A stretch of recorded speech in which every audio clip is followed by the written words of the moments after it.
Happy Friday, guys. Right, so today we are going to kind of emulate what we did last week, just change a few exercises around.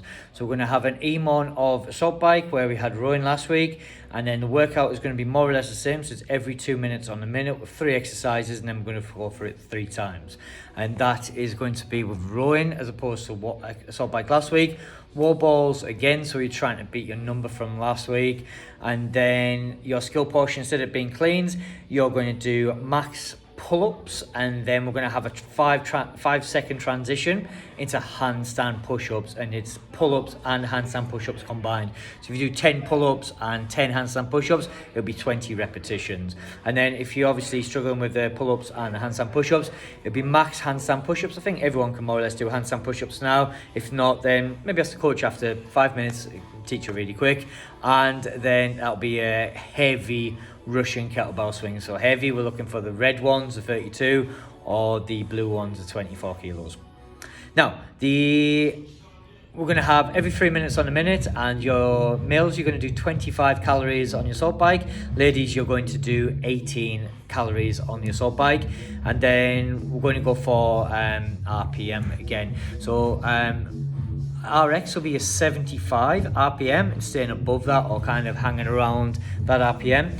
It'll be 75 for gents and 65 for ladies. Scaled down will be 65 and 55, and then scaled down from that will be 55 and 45. Now what I want you to think of on your assault bike, it's not like the rower where a little bit more output will get a little bit more calories.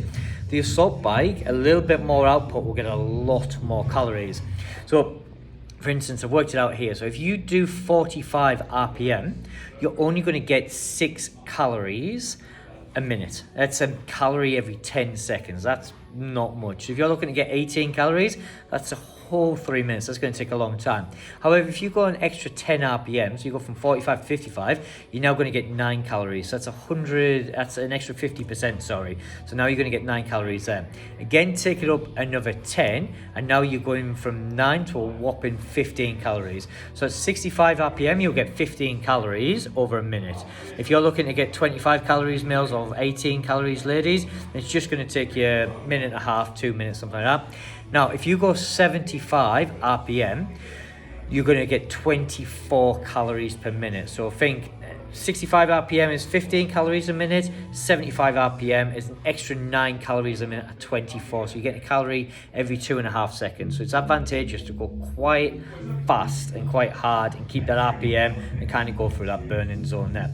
Now, your form on your assault bike, what you want to think is you keep your elbows in nice and tight, and then you're pulling and pushing here. You want minimum rotation through the trunk, and we don't want to kind of see this tired swimmer form here.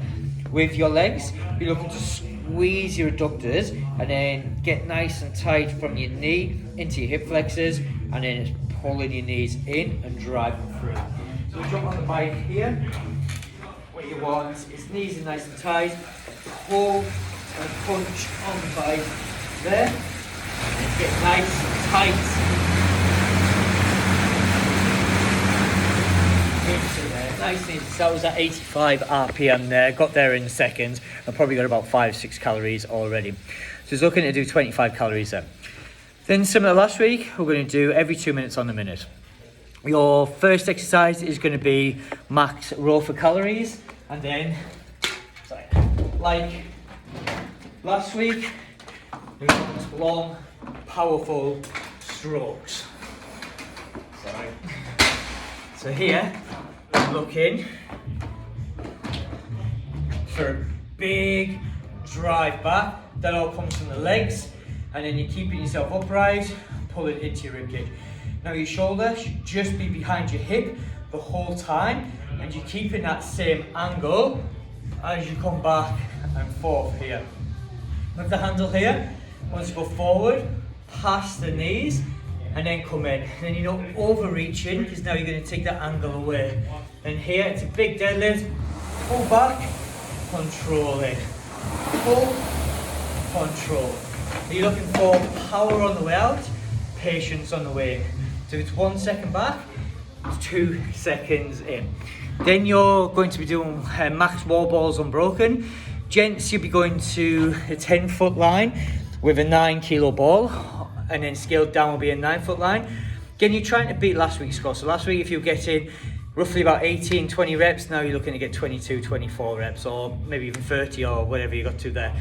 And then the last portion is going to be max pull-ups into handstand push-ups. Obviously, it's butterfly pull-ups, kipping pull-ups, and then we want a 5-second transition. So you're not down, relaxing, getting ready to go again. It's like in a Metcon situation where you jump off the bar, you turn around, straight into the handstand, and then obviously kipping pull-ups. We don't want any more than one mat. If you happen to do like 3 or 4 mats, you're not really, it's more like just like raising a roof. It's not that full range handstand push-up. And then if you struggle with handstand push-up, if you struggle with pull-ups, sorry, we'll go max handstand push-ups. You might only get 1 or 2, that's fine. And then you pick up a heavy kettlebell, and we're looking for Russian swings. Big drive for the hips, big drive for the hamstrings, not a lot of hinge, and a big powerful swing up, and then you're getting up to eye height.